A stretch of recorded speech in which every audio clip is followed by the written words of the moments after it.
இது நல்லா, அதாவது பிகினர்ஸ், எனக்கு மிஷினை பத்தி எனக்கு தெரியவே தெரியாது அப்படிங்கிறவங்களுக்கு இந்த மெத்தட்ல நீங்க படிச்சீங்கன்னா உங்களுக்கு உண்மையா சொல்ற தையல் வெறுக்கும் செய்ய மாட்டீங்க. இது என்னப்பா இது பொழப்பா எனக்கு பிடிக்கவே இல்லை அப்படின்னு நீங்க தூக்கி போட மாட்டீங்க. ஒரு நல்ல ஒரு இன்ட்ரெஸ்டிங்கா ஒரு ஆர்வமா இருக்கும். எப்படி நாடகம் எல்லாம் லேடிஸ் பாக்குறீங்க, ஒரு நாடகம் பாக்குற போது ஐயோ இந்த சீனை நிறுத்திட்டாங்களே, நாளைக்கு என்ன இந்த சீன்ல நடக்குமே, ஐயோ இந்த சீன் சூப்பர் சீனு, என்ன நடக்கு அப்படின்னு நாளைக்கு எவ்வளவு ஆர்வமா காத்துட்டு இருக்கிறீங்க. அதே மாதிரி நம்ம தெக்க உண்மையை மிஷினை விட்டு அந்த பக்கம் இந்த பக்கம் நம்ம நகரவே மாட்டோம். அந்த மிஷின்லயே நமக்கு, எனக்கெல்லாம் உண்மையா சொல்றது கொரோனா பீரியட்ல ரொம்ப ரொம்ப மன அழுத்தமாயிடுச்சு. கேட்டீங்கன்னா எனக்கு மிஷின் சத்தம் கேட்காம ஒரு மாதிரி ஆயிடுச்சுன்னா கடை கீழே வச்சிருக்கிற போது நம்ம கடை க்ளோஸ் பண்ண திறக்க முடியாது. அப்ப எனக்கு இந்த சவுண்டு கேட்கும் போது ஒரு டிப்ரெஷன் மாதிரி எனக்கு ஆயிடுச்சு. மிஷினோட சவுண்டு கேட்கல, தைக்க முடியலையே அப்படிங்கிற ஒரு ஆதங்கம் ரொம்ப வந்துருச்சு. ஏன்னா இது ஒரு அடிக்ட் மாதிரி. மிஷின் ஒரு நம்மளோட உயிர்ல கலந்த ஒரு தொழில். இந்த தொழில் உன்னதமான தொழிலுங்க. ஒருத்தரை அழகா காட்டக்கூடிய ஒரே தொழில் இந்த தொழில் தான். அவங்களோட ட்ரெஸ் பார்த்தே அவங்களோட மதிப்பை சொல்லிடலாம்.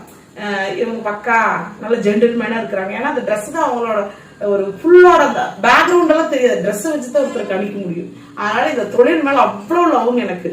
சரிங்களா? நீங்களும் இது கத்துட்டு லவ் பண்ணுங்க. இந்த தொழிலை லவ் பண்ணீங்கனால அது நிச்சயம் உங்களுக்கு வசம் வந்துடும். ஓகேங்களா? இது வரவே மாட்டேங்குது, நல்லா இல்ல அப்படிங்கிற இது கொடுத்துறாதீங்க. ஏன்னா இது நம்மளுக்கு ஒரு சோறு போற அனலட்சுமி மாதிரி நினைச்சுக்கலாம், ஒரு ஃப்ரெண்டு மாதிரி நினைச்சுக்கலாம், மன அழுத்தத்தை போக்குற ஒரு டாக்டர் மாதிரி நினைச்சுக்கலாம். எத்தனை விஷயம் இந்த ஒரே ஒரு மிஷின் பண்ணிருக்கு தெரியுங்களா? அதை ரொம்ப லவ் பண்றோம். நீங்களே எல்லாம் லவ் பண்ணுங்க. ஓகேங்களா? இப்ப பாத்தீங்கன்னா ஆக்டோபஸ். இந்த ஆக்டோபஸ் நீங்க நல்லா பினிஷிங்கா பேப்பர் கிளியாம தைச்சு பிராக்டிஸ் பண்ணிக்கீங்கம்மா. இது இப்ப சர்க்கிள் கர்வ் மெத்தட்ல நீங்க நெக் போடுற போது ரவுண்ட் மெத்தட் நெக் இதெல்லாம் நான் எதுக்காக பிராக்டிஸ் கொடுக்கறேன்னா உங்களோட காலோட மூமெண்ட். ஓகேங்களா?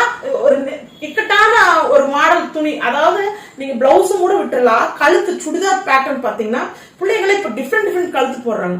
இப்ப அந்த கழுத்தெல்லாம் நாங்க போட்டா பினிஷிங்கா வருதுன்னா அது காரணம் என்னன்னு கேட்டீங்கன்னா நம்மளோட கால் எப்போ ஒரே மாதிரி தான் தைச்சிட்டு இருக்கும். ஆனா கால் தான் ஒரே மாதிரி தைக்கும். நம்மளோட கை தான் இந்த பொசிஷனை திருப்பி கொண்டு வரும். அப்ப அந்த கை பிராக்டிஸ், தைக்கிற மூவ்மெண்ட், இது எல்லாமே இந்த மாதிரி விஷயங்களை நீங்க பேப்பர்ல தைச்சு பழகினாதான் உங்களால நல்ல ட்ரெயின் ஆக முடியும். ஓகேங்களா?